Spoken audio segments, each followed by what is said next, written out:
사업비 비율이 조정이 될 수 있는데 이 말은 무슨 뜻이냐? 사업 중간 단계에서는 조합이 밝히는 사업비 비율이나 비례율 이런 것들을 완전히 믿으시지 말라는 뜻입니다.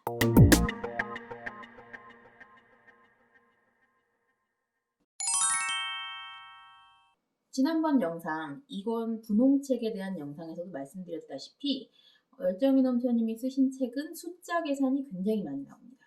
2권이 그런데 1권은 당연하겠죠. 네. 그런데 솔직히 2권에 비해서 1권의 계산 공식이 조금 더 쉽습니다. 왜냐하면 2권은 재개발을 중심으로 다룬다고 말씀드렸잖아요. 그런데 1권은 재건축 중심이기 때문에 재건축은 재개발에 비해서 변수가 상대적으로 좀 적거든요. 그만큼 계산이 좀 더 수월합니다. 그리고 이제 시키는 대로 계산을 하다 보면 딱딱딱 결과가 나와요. 그래서 그런 재미가 있기 때문에 너무 겁먹으실 필요는 없을 것 같습니다. 이 책의 앞부분에는 재건축과 재개발의 기본 개념이 나오는데요. 그것만 잘 이해를 하셔도 뒷부분에 나오는 계산 공식을 쉽게 이해할 수가 있으실 겁니다. 그러니까 개념과 용어를 분명하게 알아두시는 게 첫 번째, 그리고 여기 나오는 여러 가지 공식을 직접 계산해 보시는 건 두 번째라는 거 기억하시고 반드시 개념 먼저 머릿속에 잘 담아두시면 좋을 것 같습니다. 물론 가장 확실하게 공부를 하시려면 본인이 관심이 있으시거나 투자하신 재건축 단지의 사업 시행인가 책자 혹은 관리처분 계획 책자 중에서 사업비에 대한 내용이 쭉 이렇게 나오는 부분이 있을 거예요. 그거를 전체 금액 대비에 각 항목이 차지하는 비율을 한번 쭉 계산을 해보세요. 직접. 여기서는 금액보다 비율이 중요하다는 거 꼭 팁으로 알아두시기 바랍니다. 이 책에도 나와 있지만 전체 금액과 각 항목별 비율이 굉장히 중요하거든요. 그 다음에 이 책에 나오는 공식에 순서대로 대입을 해보시면 와, 이렇게 명쾌하게 결과가 나오는구나 하고 깜짝 놀라실 수도 있습니다. 참고로 열정이 넘쳐님 블로그에 가시면 엑셀 파일 하나를 무료로 내려받을 수 있거든요. 그 엑셀 파일은 이런 계산을 자동으로 할 수 있게끔 이렇게 만들어 놓은 시트인데요. 책에도 엑셀 파일의 사용법이 나오니까 다운받아서 한번 활용을 해보시면 매우 좋을 것 같네요. 지난 분홍책 영상에서 세대당 평균 대지지분 이야기했던 거 기억나시나요? 그걸 체계적으로 정리해서 가장 처음으로 다룬 책이 사실은 1권 노란 책입니다. 세대당 평균 대지지분은 사업성을 비교할 때 무척 간편하지만 강력하게 사용할 수 있는 지표니까 기본적으로 알아두시면 아주 좋고요.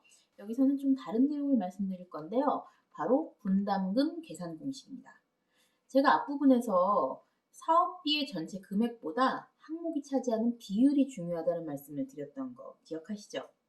이 책에는 어떻게 나오냐면요. 재건축 투자는 재개발보다 변수가 적기 때문에 웬만하면 사업비의 적정 비율이 약 75% 정도로 맞춰지게 된다고 하더라고요. 그것보다 높으면 전체 사업비가 좀 많은 편이고 낮으면 사업비가 좀 적은 편이다. 다시 말해서 남는 게 많다. 이렇게 생각을 하시면 되는데 이 책에서 사용하는 분담금 계산 공식도 바로 여기에서 출발을 합니다. 적정 비율을 적용을 해서 적정한 비례율 그리고 적정한 감정평가에 나아가서 적정한 수익률까지 예측하는 방식인데요. 다 설명하려면 너무 길어지니까 구체적 공식은 이 책을 참조하시기 바라고요. 이 75%라는 비율이 딱 정해진 건 아니라고 하네요. 사업이 진행되는 동안 조합에서 이 비율을 조금씩 조정을 할 수가 있을 거 아니에요. 왜냐하면 세금을 좀 줄이려고. 네. 그래서 최종적으로 사업이 완성되기 전까지는 조금씩 사업비 비율이 조정이 될 수 있는데 이 말은 무슨 뜻이냐? 사업 중간 단계에서는 조합이 밝히는 사업비 비율이나 비례율 이런 것들을 완전히 믿으시지 말라는 뜻입니다. 그 책자에 나와 있는 사업비 항목을 보시면서 그 행간의 의미를 고려해서 이것이 진짜냐 아니냐. 만약 진짜가 아니라면 실제 사업성은 이거보다 좋아질 것이냐 아니면 나빠질 것이냐. 이런 것들까지 추측해낼 수 있어야 한다는 겁니다. 그걸 어떻게 추측해내느냐? 그건 책을 보시면 아십니다. 너무 얄미우신가요? 저도 책을 팔아야죠. 그래도 장담하는데 읽어보시면 절대 후회는 안 하실 겁니다.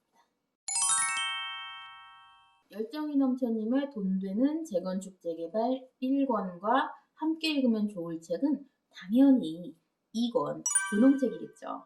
말씀드렸다시피 1권은 기본 개념과 함께 재건축에 초점을 좀 더 맞추고 있다면 2권은 재개발에 좀 더 초점이 맞춰져 있다고 말씀드렸었죠.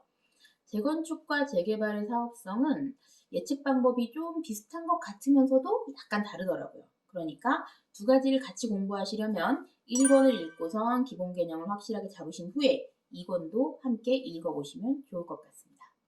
함께 읽으면 좋을 두 번째 책은 빠숑 김학렬 소장님의 책 서울이 아니어도 오를 곳은 오른다입니다. 모든 부동산 투자가 그렇지만 재개발, 재건축 투자도 입지가 좋은 곳에서 이뤄질수록 성공 확률이 높죠. 그래서 입지 분석의 기본을 알고 계시는 게 좋습니다. 이 책은 입지 분석을 위한 기본 요소를 알려주면서 특히 비수도권 지역과 광역시를 전반적으로 훑어주는 책이라서 서울 이외, 서울 수도권 이외의 도시별로 대략적인 분위기를 파악하는 데 도움을 줄 수 있을 거라고 생각합니다.